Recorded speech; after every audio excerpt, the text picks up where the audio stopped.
बारामती में आज उप मुख्यमंत्री अजित पवार की उपस्थिति में कई कार्यकर्ताओं ने राष्ट्रवादी कांग्रेस में प्रवेश किया। इस मौके पर बोलते हुए अजित पवार ने नाम लिए बिना शरद पवार पर निशाना साधा। अपने चाचा शरद पवार से अलगाव के बाद अपनी नई पार्टी बनाने वाले राज्य के उप मुख्यमंत्री अजित पवार ने जहां एक तरफ कुछ ही घंटों पहले अपने परिवार से दूर होने का अपना दर्द मीडिया के सामने बयान किया है, वहीं अब अजित पवार ने फिर एक बार राष्ट्रवादी के सर्वोपरि शरद पवार पर उनका नाम लिए बिना निशाना साधा।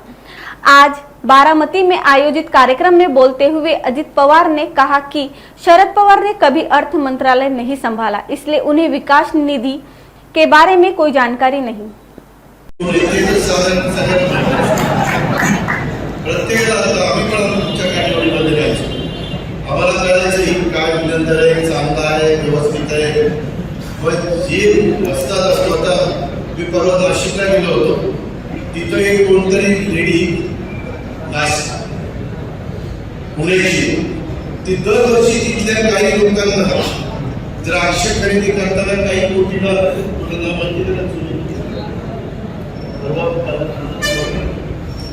तर ती प्रत्येक वेळेस फसवती नाशिककरांना, आणि नसताना ते तक्रारी करतात, म्हणजे फसलेले नसतात ते पुढच्या वर्षी तिलाच मान देतात। अरे म्हटलं तुम्ही कशाला परत तिला मान देता? तुम्ही त्या ठिकाणी जो तुम्हाला व्यापारी व्यवस्थितपणे पैसे देईल अशाला द्या ना, ते तर तुमच्या हातात आहे ना। पण हे काय करतात फसवणार, तुम्ही लक्षात घ्या, फसवणारे लोक द्राक्षाचा रेट चालला असेल 80 रुपये किलो, तर 100 रुपये द्यायचा। माणसाला 20 रुपये जास्त, 20 रुपये जास्त, आणि 20 रुपये काही जास्त की पुन्हा आपल्याला बांबूच आहे हेच लक्षात घेत नाही। काही काही पतसंस्था पण व्याजासंदर्भ पतसंस्थेला सॉरी ठेवीला जर 10% असेल आणि तिला 12-13 दिला की समजो ही पतसंस्था पूर्णपणे काहीतरी आपल्याला त्याबरोबर करणार, कारण व्यवहार तर व्यवहारातच चालले पाहिजे।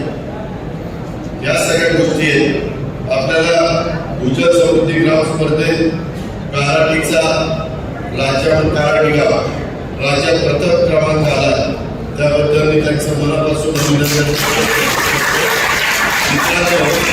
भूजल समृद्धी ग्राम स्पर्धेमध्ये माझ्या काराटीकरांनी सगळ्यांनी भाग घेतला, त्याचं मार्गदर्शन व्यवस्थित झालं, राज्यात पहिला नंबर आला, त्याच्यावर त्यांना 1 कोटी रुपयाचं बक्षीस, 1 कोटी, आणि राज्यात पहिला तो जिल्हा देणार पण राज्यात आला, त्याच्यामुळे याचा पुणे जिल्ह्यामध्ये देखील पहिला नंबर होता। उद्या मंत्री महोदयांच्या हस्ते जिल्ह्याचं 50 लाखाचं पहिलं बक्षीस आणि राज्याचं 1 कोटीचं, म्हणजे 3 कोटी रुपयाचा काळात प्रयत्न केला। सरकारच्या केंद्राच्या राज्याच्या वेगवेगळ्या योजनांचा व्यवस्थितपणे फायदा गावकऱ्यांनी एकीच्या जोरावर केला तर प्रचंड मोठ्या प्रमाणावर त्यांचा फायदा होऊ शकतो। हे भूजल समृद्धी ग्राम स्पर्धेच्या निमित्तानं आपल्याला पाहायला मिळाले, आणि तशा पद्धतीनं ते काराटी गावात त्यांना वेळ पाहिजे त्या तुमच्याजवळ, तर ह्या पद्धतीनं आपण चाललो। दुसरं, काही जण बूथ कमिट्या करायचं काम चाललं, परंतु त्याच्यामध्ये नीटपणे लक्ष घालण्याची गरज आहे। सुरेश पारखे तुम्हाला राज्य सरकारच्या तर्फे प्रशिक्षण निरीक्षक म्हणून इथं पाठवलेले आहे, त्याच्यात सगळ्या समाजाची लोक दिसली पाहिजे।